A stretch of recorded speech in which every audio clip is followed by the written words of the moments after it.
আমাদেরকে সতর্ক থাকতে হবে, যারা শান্তি শৃঙ্খলা নষ্ট করতে চায় তাদের বিরুদ্ধে তাদের ব্যাপারে আমাদেরকে সতর্ক থাকতে হবে।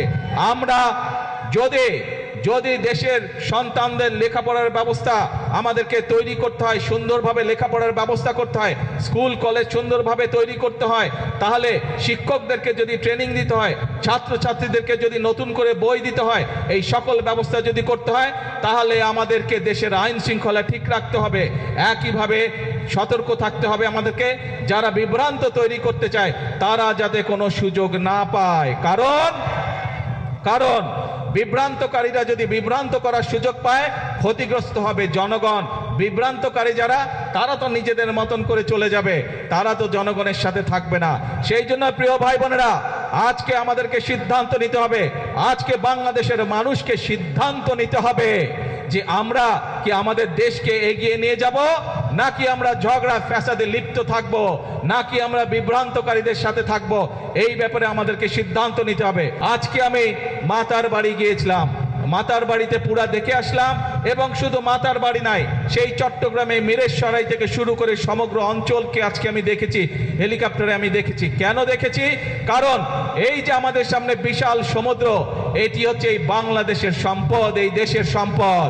এই যে বিশাল সমুদ্র, এই সমুদ্রের মালিক হচ্ছে এই বাংলাদেশের জনগণ, এবং সেজন্যই এই সমুদ্রকে কিভাবে ব্যবহার করে বাংলাদেশের মানুষের তাদের জীবন ব্যবস্থা উন্নত করা যায়, কিভাবে আমরা সেটি এইখান থেকে শুরু করে সেই মিরেশরাই পর্যন্ত, মাতারবাড়ি পর্যন্ত কিভাবে আমরা বিভিন্ন মিল ফ্যাক্টরি স্থাপন করার মাধ্যমে এই দেশের মানুষের কর্মসংস্থানের ব্যবস্থা করতে পারবো, এই দেশের মানুষের ব্যবসা বাণিজ্যের ব্যবস্থা করতে পারবো, সেই পরিকল্পনা কিভাবে গ্রহণ করা যায়, তার জন্য আজকে আমি মাতার বাড়ি গিয়েছিলাম।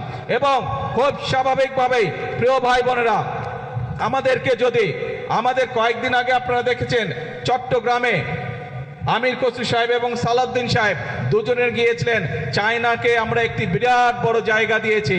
এই যে চায়না থেকে আমি ঘুরে আসলাম, তাদের সাথে আমি কথা বলেছি, সেখানে তারা কয়েক শত মিল কারখানা তৈরি করবে, এবং এই মিল কারখানাগুলোতে সমগ্র চট্টগ্রামের মানুষ ইনশাল্লাহ সেখানে কাজ করার সুযোগ পাবে। তার ফলে আমাদের যেমন একদিকে বেকার সমস্যার সমাধান করা সম্ভব হবে, একই সাথে আমরা ইনশাল্লাহ বহু বৈদেশিক মুদ্রা অর্জন করব। যেই বৈদেশিক মুদ্রা অর্জন করার মাধ্যমে আমরা এই দেশের অর্থনীতি শক্তিশালী করব। সেই বৈদেশিক মুদ্রা দিয়ে আমরা এই দেশের মানুষের, এই দেশের সন্তানদের শিক্ষা ব্যবস্থাকে গড়ে তুলব।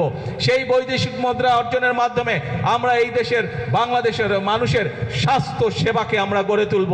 আপনারা নিশ্চয়ই এর মধ্যে জানতে পেরেছেন যে আমরা যে উপজেলা পর্যায়ে যে 50 সদস্যের যে হাসপাতাল আছে, 50 বেডের যে হাসপাতাল আছে, এই 50 বেডের হাসপাতালে 30 বেড করে গিয়েছিলেন শহীদ রাষ্ট্রপতি জিয়াউর রহমান। পরবর্তীতে বেগম খালেদা জিয়া যখন সরকার গঠন করেছেন, বাকি 20 বেড যোগ করেছিলেন উনি।